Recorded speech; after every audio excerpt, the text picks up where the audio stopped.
Speaking of boundaries, one of the things I found really helpful about the way I draw my boundaries and then implement them are the following. Here's some really helpful things that may be of service to you. One, I consider where my breaking point is.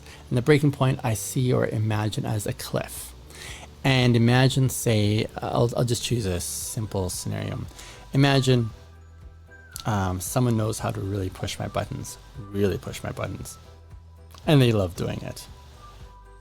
And once upon a time, before I learned about boundaries, I would let them push my buttons till I got to a figurative edge of the cliff, where I was like, like the frustration is so intense.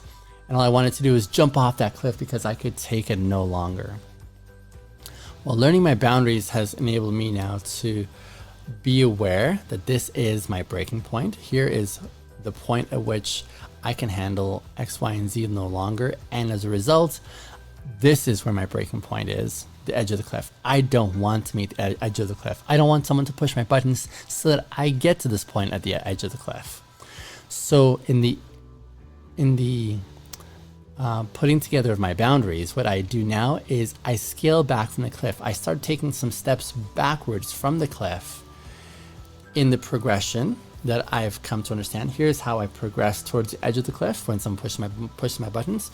But here's how I can reverse engineer that and go backwards the steps that bring me to the edge of that cliff. And as I go backwards, I start accounting, saying, okay, here's something I don't want to experience, and this is what leads to this and this. And so I just scale it back to a safe distance away from the edge of the cliff.